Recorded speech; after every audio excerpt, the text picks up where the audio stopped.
Yo, hello guys and welcome back again to a brand new video. In today's tutorial, I will be showing you how to view your Google Chrome history or the history of your Google Chrome, each browser that you have connected to, opened, each thing you have done in your day, you will find it in your Google Chrome history. And also, I will give you some tips on how you can remove some data, extension, etc. So, first of all, I will need you to go ahead and open your Google Chrome. After that, I will show you an example. Let's, for example, let's open, for example, Facebook. So here it is, Facebook, and here it is. So this is my account. So basically, what I'm going to do is the latest page that I have opened is Facebook. So to prove that Facebook is the latest website I opened, I will go to here, history, and then click on history.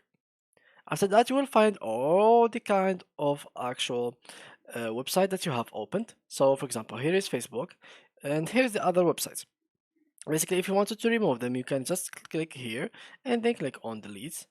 If you want to delete like specific thing, all your browser data, you can just click here, and it will be all deleted. As you can see, if you click here on clear data, it will be all deleted. You can remove browsing history, cookies, and other site data, and cached up images and files.